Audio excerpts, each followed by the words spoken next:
estamos, como siempre, muy deseosos de compartir con ustedes tantas experiencias. Este programa es posible gracias al equipo conformado por Inmaculada Sebastiano, Carlos Javier Virgües, Fernando Camacho y Giancarlos Caraballo. También puedes seguir la transmisión en vivo en www.mundour.com y debes buscar la pestaña de Radio en Vivo, bajar y darle clic en Unión Radio 90.3. Recuerda que nos puedes seguir en @MundoURWeb, @Radio Escuela UR y @VictorProfesor57. Maleta de sabores.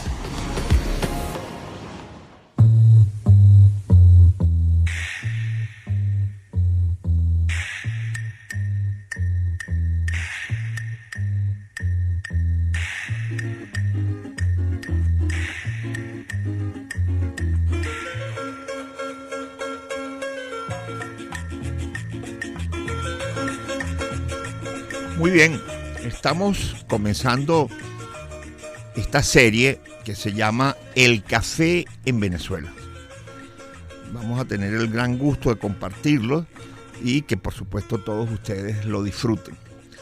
El café surge en Etiopía y de allí pasa a la península arábiga, donde se hace bastante fuerte en Yemen. Hay un puerto importantísimo que es el de Moca y allí comienza la difusión de esta maravillosa bebida. Después se va a Asia, llega a Europa y allí en Europa pasan algunas plantas a París, la capital de Francia. Allí en el jardín de las plantas, un capitán francés de Clou se lleva unas maticas, pocas, muy pocas, en un velero a la isla de Martinica. Y después de una odisea, ya que si no había viento, pues la velocidad disminuía y el agua disminuía, y él terminó con una sola matica dándole parte del agua que le daban a él para beber. Entre 1723 y 1732, ese café llega a la isla de Martinica y se da de una manera absolutamente esplendorosa, una calidad excepcional. Y de allí, de la isla de Martinica, semillas de café ingresaron a Venezuela como producto de los intercambios que se hacían en el Caribe. Entre 1730 y 1732, los jesuitas introducen las semillas de manera formal en las tierras adyacentes al río Caroní. Un extraordinario jesuita español formado en Bogotá escribió un magnífico libro que se tituló El Orinoco Ilustrado y Defendido. Y en ese libro, de manera magistral, el sacerdote en 1741 dice lo siguiente, cito: el café, fruto tan apreciable, yo mismo hice la prueba. Lo sembré y creció de modo que se vio ser tierra muy a propósito de dar copiosa cosecha de este fruto. Esto es algo magnífico, algo que además nos habla de la conducta y el comportamiento de los jesuitas. No es que otros lo sembraron, él mismo hizo la prueba y se dio cuenta que creció de una manera extraordinaria y comenzó esta andadura que nos trae al día de hoy con una excelente experiencia en el mundo del café. Para 1755 se dan las primeras exportaciones de café a España. Y entre 1780 y 1784 encontramos plantas de café en el cantón de Chacao. Es muy importante porque en el Valle de Caracas se han llegado a contar aproximadamente 43 haciendas en el periodo colonial, lo cual por supuesto es de gran interés para nosotros. Desde este municipio el café irradió de su cultivo hacia todas las zonas de clima medio en el país.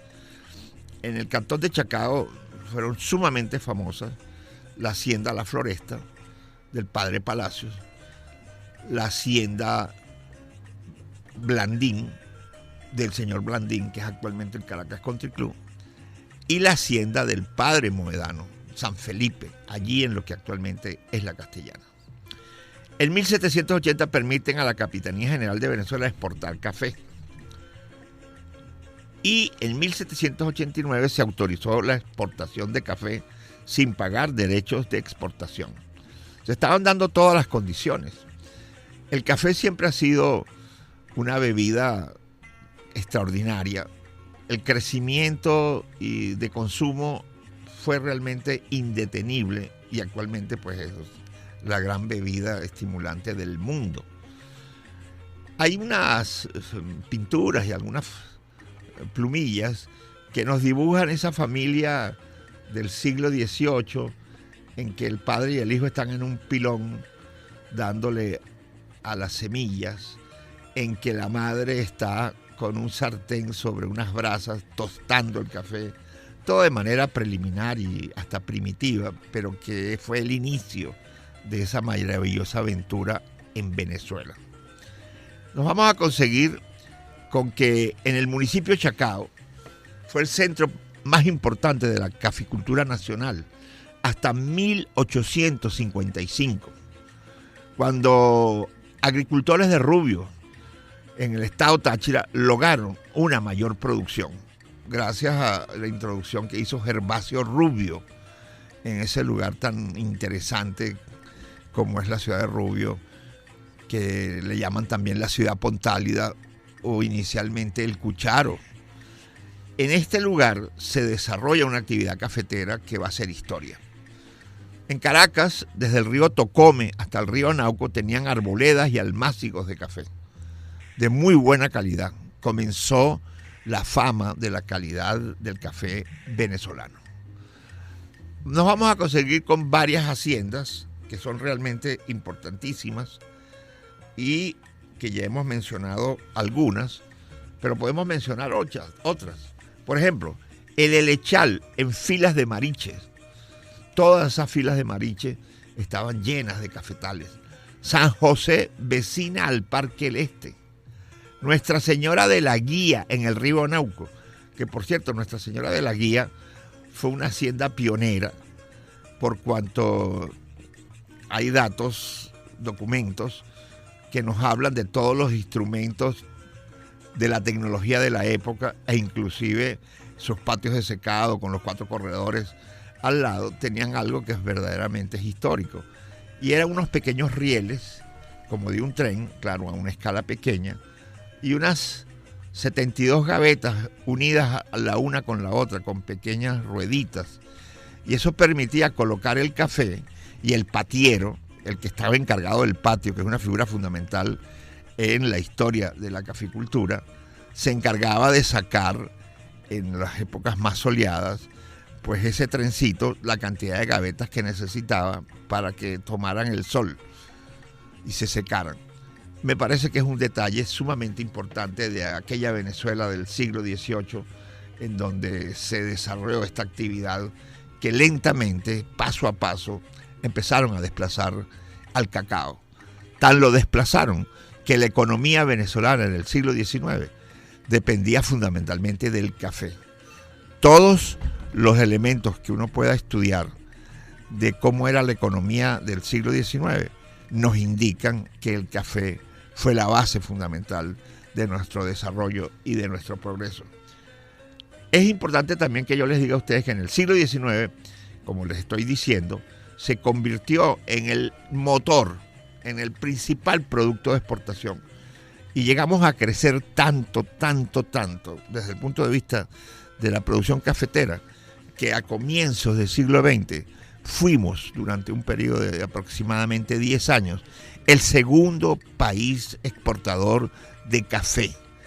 Uno se pregunta, pero eso es un dato que muchos no conocemos, pero quiero que lo sepan.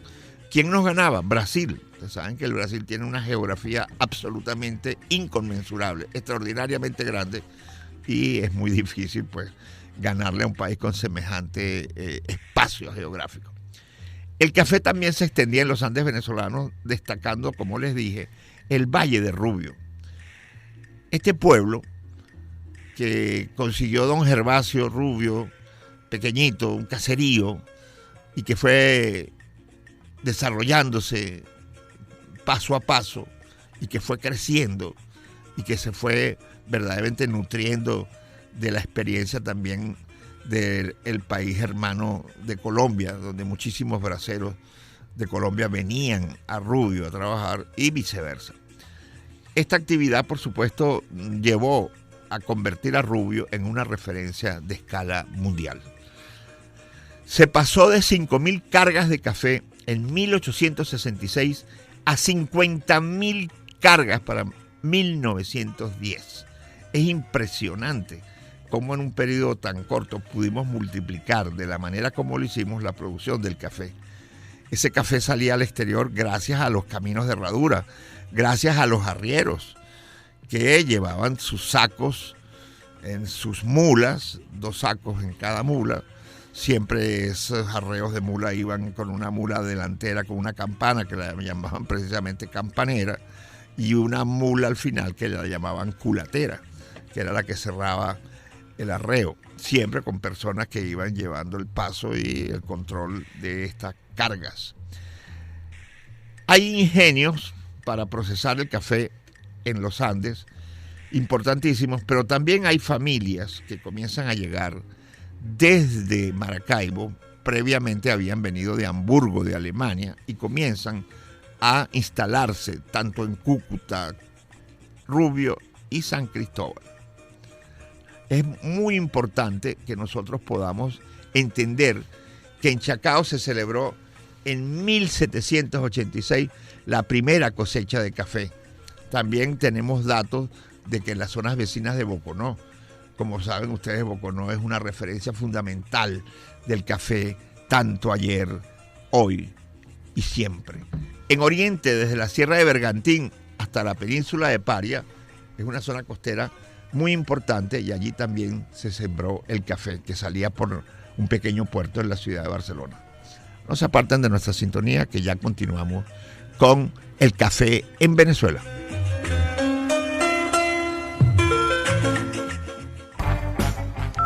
#0800 Víctor.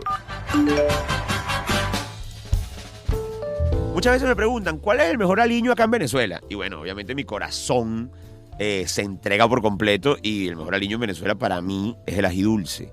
Nuestro ají dulce es muy particular, es muy aromático. Ajíes hay en el mundo entero. De hecho, América es la cuna del ají. Y imagínense ustedes que el ají viajó de América y llegó a Europa y luego llegó hasta Asia. Entonces tenemos un derivado, bueno, y obviamente si nos vamos a las culturas como la peruana o la mexicana, donde hay muchísimas variedades. En Venezuela igualmente tenemos varios ajíes. Yo soy fanático del ají rosita, por ejemplo, del estado Lara. Soy también fanático de eso que llaman en Maracaibo el ají dulce misterioso, porque puede salir uno picante, uno no. Y también debo hablar de que mi corazón está entregado por completo al ají dulce margariteño, ese que llaman no navegado, porque bueno, los franceses siempre hablan del terroir, y aquí hay un término también en francés, lo llevamos al castellano muy sencillo, que es el présalé.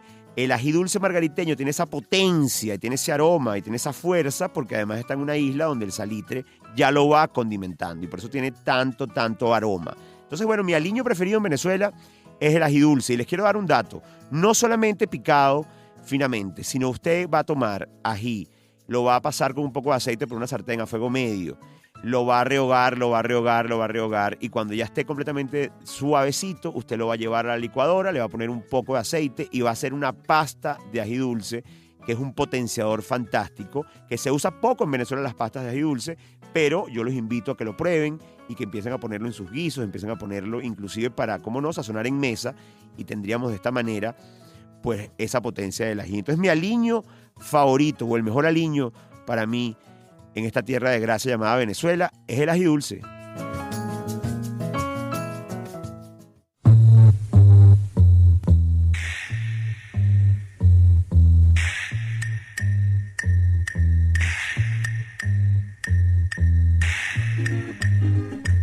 Bueno, estamos con el café en Venezuela.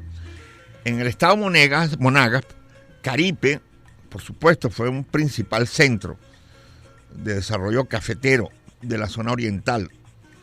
Inclusive hoy por hoy, en pleno siglo XXI, tenemos la gran suerte de que la familia Bonafina, con un trabajo de 50, 60 años, han logrado que la variedad Caripe sea reconocida a nivel de los organismos internacionales que les corresponde ese reconocimiento.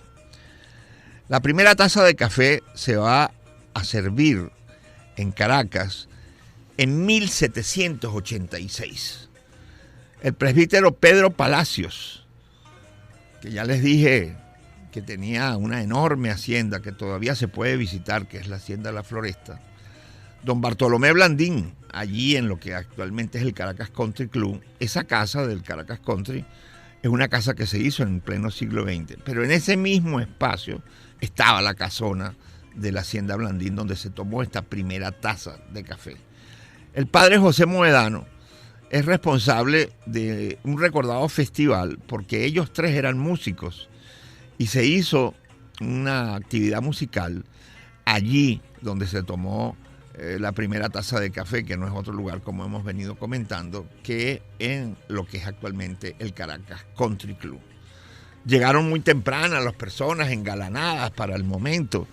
Inclusive hay el anécdota precioso, que es que en el Museo de Arte Colonial Quinta Nauco quedan 2 tazas originales de aquellas que se usaron en esta primera taza de café que se tomó allí. Es un trabajo extraordinario de los curadores del museo, en donde pudieron lograrlo. Por cierto, eran tazas de origen oriental chino y no tenían la famosa agarradera o la orejita, sino que eran solamente tazas en donde uno tenía pues que lógicamente agarrarlas con cuidado en la parte de arriba para tomarse estas primeras tazas de café que se tomaron en el Valle de Caracas. Es importantísimo que sepan que 2 de ellas originales se mantienen en el Museo de Arte Colonial Quinta Anauco. Ellos, tanto Sojo y Blandín, el padre Palacios y Sojo y Blandín, eran miembros de la Filarmónica de Caracas, y allí desarrollaron un concierto magnífico, donde lógicamente después de llegar los invitados, después que ese aroma de café rivalizaba con las gardenias y las guayabas maduras, pasan al concierto y terminan de una manera como se tiene que terminar, de una forma celebratoria extraordinaria, que es brindando esa primera taza de café. El padre Moedano, que como saben ustedes es el párroco de la iglesia de Chacao, que estaba con su hacienda San Felipe. Lo único que queda es el nombre de una avenida San Felipe en la urbanización La Castellana. Se dirige a la concurrencia y dice lo siguiente, cito: Dios bendiga al hombre de los campos sostenidos por la constancia y por la fe. Bendiga a Dios al fruto fecundo, don de la sabia naturaleza, y a los hombres de buena voluntad. Yo esta charla la di durante mucho tiempo, y yo recuerdo que yo le decía a las personas que estaban allí escuchando el curso, que tenían ganas de hacer un emprendimiento, de montar alguna cafetería, y yo les decía, sigan las sabias palabras del padre Moedano, tengan constancia y tengan fe. No se puede hacer un emprendimiento si no se tiene. Uno de los participantes me dijo, ay, profesor, disculpe, yo no tengo fe. Entonces yo le dije, bueno, pero ten constancia, porque si tampoco le pones constancia no vas a lograr absolutamente nada. En 1799 el Ayuntamiento de Caracas dio un banquete al capitán Guevara y Vasconcelos, que incluyó café. Por cierto, el gusto de Guevara y Vasconcelos por el café le permitió tener 7 juegos de café que le permitían servir 142 tazas. Me parece interesante cómo la gente se aficiona, y muchísimos amantes del café pues coleccionan tazas y juegos de café y disfrutan muchísimo con esto. Es importante que se sepa que nuestro padre libertador Simón Bolívar se interesó en algún momento de su vida sobre el café. Inclusive hay un texto de él que dice, porque es un fruto que infaliblemente ha de tener buen precio. Es una demostración inequívoca de cómo Simón Bolívar pues intuía por dónde iba el desarrollo de la economía de los pueblos. Bolívar en 1804 tenía interés de comprar una hacienda de café de nombre Sauce. Aquí hay algunos textos de algunos intelectuales y escritores venezolanos que me parecen extraordinarios. Cito: conmovedora ternura lo invadía el contacto del fino grano, en cuya entraña se escondía el aroma del valle risueño. Eso lo escribió Luis Correa. Parece evidente que en Venezuela la zona de mayor vitalidad es de las vertientes, es decir, las cafetaleras. Alberto Adriani. Y luego esta cita de Ramón Díaz Sánchez. El café será siempre uno de los productos de mayor demanda en el mundo porque constituye un elemento imprescindible para la humanidad. El café en voz de ilustres venezolanos. Continuamos la saga. Inclusive los que vinieron de otras latitudes. Por ejemplo, cito, las más hermosas plantaciones de cafetos se hallan hoy en la región montañosa de Mariche, San Antonio, El Hatillo y Los Judares. ¿Quién lo escribió? Alejandro Humboldt, que por cierto le extrañó que hubiese tan pocos árboles en la ciudad de Caracas. Hay otro texto que me encanta, dice, sobre las vertientes templadas pudimos ver muchísimas bellas plantaciones de café, lo dice Jan Linden.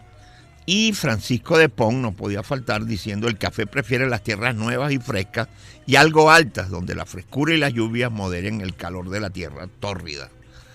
Y el consejero Lisboa, que vino desde el Brasil, dijo, en las plantaciones de café de Venezuela se combina lo útil maravillosamente con lo agradable.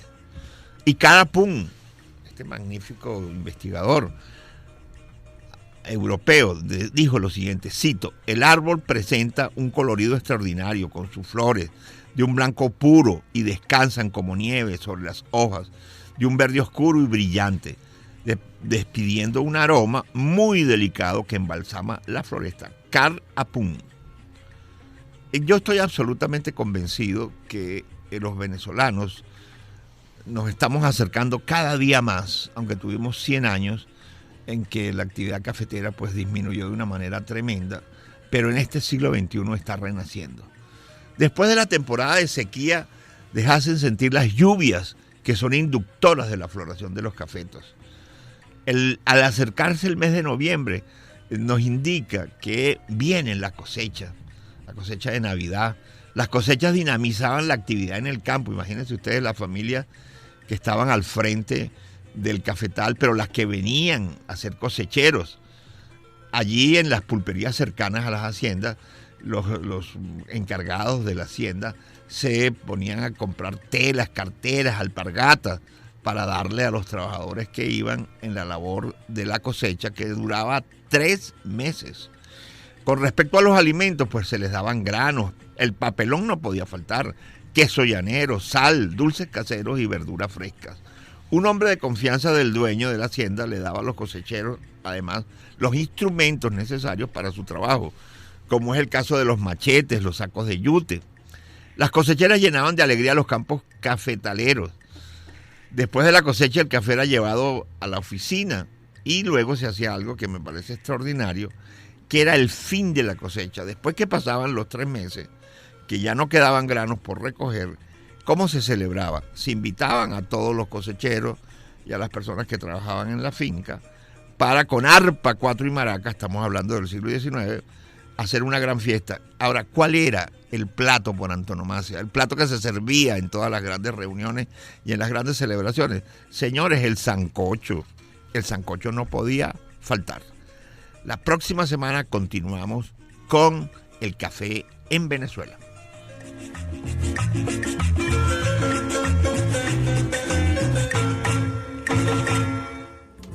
Bueno, muchísimas gracias por escucharnos y recuerden que nos pueden seguir por @mundourweb, @radioescuela UR y @VictorProfesor57.